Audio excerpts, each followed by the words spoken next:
La valorisation socialiste de l'égalité en Chine se heurte au problème, à la contradiction de la revalorisation libérale de l'enrichissement, spécialement depuis Deng Xiaoping. C'est la question de la compatibilité entre la soif égoïste de richesse et la soif morale de justice, entre le communisme, si vous voulez, et l'abondance. C'est cette question-là qui se pose. La formule de Deng Xiaoping « Enrichissez-vous », qui n'a jamais été réfutée par le luxe croissant des grandes villes chinoises, est contrebalancée par le dédain, désormais affiché, du luxe. Et les discours sur la famille encouragent une vie sobre et économe chez Xi Jinping. C'est très très net. Vous voyez par exemple dans le tome 2 de la gouvernance de la Chine, à la page 25, ou bien à la page 439.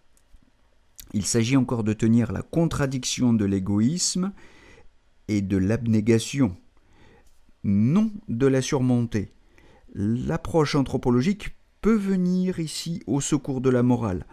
Le devoir d'assistance des riches renvoie en effet au phénomène anthropologique fondamental de la dette de gloire envers la société. Et là, je renvoie à Marshall Sahlins, Âge de pierre, âge d'abondance, ou à Pierre Clastres, La société contre l'État.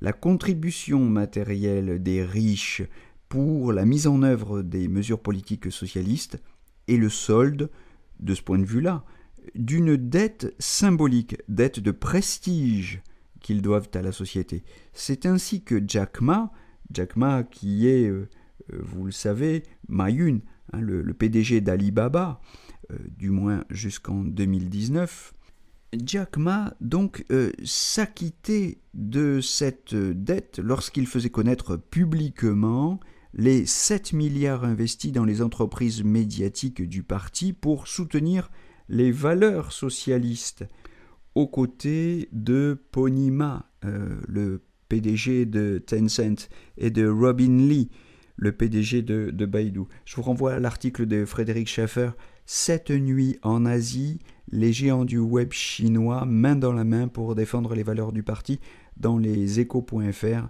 du 11 mai 2018.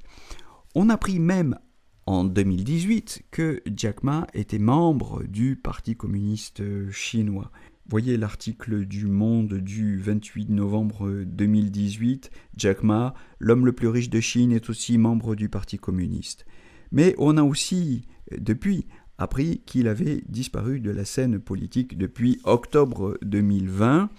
Voyez sur Mediapart ou chez François Bougon, Jack Ma a mis au pas par le Parti communiste chinois, article du 6 janvier 2021. Ce qu'il faut retenir de tout ça, c'est que vous voyez en Chine socialiste sous Xi Jinping, il faut que la classe bourgeoise témoigne de sa vertu, qu'elle donne des gages suffisants de sa contribution à la politique d'enrichissement collectif, à peine, sinon, de subir la sanction de ces lieux de détention spécialisés que d'aucuns jugent évidemment illégaux et qu'on appelle les prisons noires, et qui sont réservés aux hautes personnalités, disons peu coopératives. Petite parenthèse pour dire que je me permets d'appeler ces prisons noires lieux spécialisés du point de vue officiel chinois, plutôt que de les qualifier de lieux illégaux, selon le point de vue de Human Rights Watch, parce que le gouvernement nie avoir condamné les responsables de ces lieux contestés, quoiqu'ils s'entendent à ce que leur fonctionnement soit mieux encadré. Xi Jinping dit d'ailleurs que l'usage de ces shangguidao relève d'une loi de supervision nationale, je le cite, qui contrôle les responsabilités, les pouvoirs et les moyens d'investigation conformes au droit, et la pratique du shangui sera remplacée par la détention. Vous voyez dans le tome 1 de la gouvernance de la Chine, page 61. Wittnow s'inquiète d'une boîte noire, je le cite selon son expression, une boîte noire du système judiciaire en Chine dans China Next Black Box, Problems and Prospects for the Central Security Commission. Vous voyez dans la revue The China Quarterly de 2017. Bon, il y a là un sujet de discussion et un sujet d'inquiétude, je le comprends, pour des personnalités qui disparaissent dans ces prisons noires à une fréquence non négligeable. Je renvoie par exemple à la disparition de la célèbre actrice Fan Bingbing, à la disparition de Meng Hongwei ou à la disparition de Zhou Changjin. Tout cela est documenté. Je renvoie aussi au sort de Guo Wengui ou de Hu Keqing, dont les documentaires Arte ont fait leur gros titre. Chine, la disparition des milliardaires. Je vous renvoie à ce documentaire Arte de 2019 sur ce sujet. Ces documentaires sont bien sûr de parti pris et épousent les intérêts de la classe bourgeoise, mais mon propos est ici simplement d'expliquer qu'il s'agit pour Xi Jinping, dans le cadre d'une pensée socialiste qui ne renonce pas à son exigence d'égalité, non pas d'égalitarisme, mais une exigence d'égalité, il s'agit de faire obstacle à l'influence consentie dans les années 1980-2010, mais désormais jugée corruptrice, faire obstacle à l'influence de l'idéologie de l'oligarchie mondialiste qui s'exerce sur les cadres du parti. Voyez par exemple Ho Norman qui discute et confirme l'efficacité de ces procédures anticorruption dans l'article de John Garrick et Yang-Chang Bennett, China's Socialist Rule of Law Reforms under Xi Jinping. Alors, ceux qui s'affrontent, ce sont donc deux modèles anthropologiques contraires, en tout cas très différents de la richesse.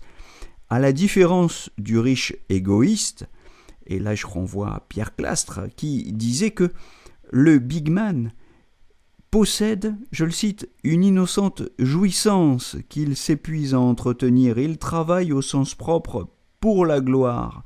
Prisonnier de son désir de prestige, le chef sauvage accepte de se soumettre au pouvoir de la société en réglant la dette qu'institue tout exercice du pouvoir. Pour le dire plus simplement encore, je cite au passage donc Pierre Clastres dans La société et l'État. Ce qu'il s'agit de comprendre, c'est que le riche peut bien s'enrichir, il contracte en s'enrichissant une dette à l'égard de la société. L'égalité tendancielle des conditions économiques et sociales doit donc aussi s'entendre en termes anthropologiques et moraux, non pas comme un nivellement strict des niveaux de vie, ça ce serait l'égalitarisme, mais comme une conscience collective, une conscience du collectif, manifestée par un certain détachement ou, en tout cas, une subordination de la richesse individuelle au profit de la richesse collective, un mépris impliquant lui-même un encouragement à la sobriété individuelle et à la générosité publique. Entendez par là que le riche devient méprisable s'il n'accepte pas de contribuer par sa générosité à l'enrichissement collectif. Il devient méprisable s'il ne méprise pas lui-même suffisamment sa richesse et cherche à la croître égoïstement sans la partager, au moins en partie. Les avantages ou les bénéfices donc que les caciques du parti ou leurs proches tireraient de leur position privilégiée sont considérés comme injustifiables et désormais traités avec une sévérité accrue au motif de l'atteinte qu'ils portent à la valeur morale du modèle socialiste et à la valeur de l'égalité en particulier. C'est la raison pour laquelle le comité central pour l'inspection disciplinaire du PCC joue un rôle essentiel et si visible dans l'appareil d'État chinois. Il contribue par la surveillance et les sanctions dissuasives à une condition essentielle de sa légitimité. Et c'est ce qui explique sans doute le vif intérêt pour les réseaux sociaux au débat lancé par Wang Qishan. Alors, je rajouterai pour finir que aux deux extrémités de la période que nous étudions, on peut citer en exemple les condamnations à mort de Liu Zhejun, ministre des Transports, condamné à mort en 2013 pour 60 millions de yuans. Vous voyez dans le point international, Chine, l'ancien ministre des chemins de fer, jugé pour corruption.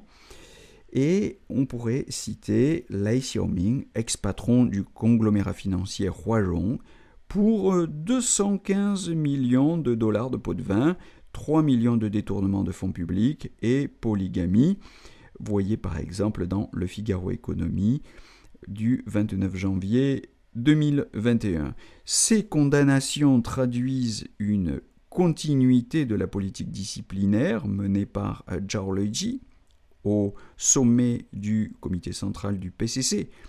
Et notons même qu'à la différence du premier, Lai Xiaoming n'a pas vu sa peine de mort commuée en prison à perpétuité.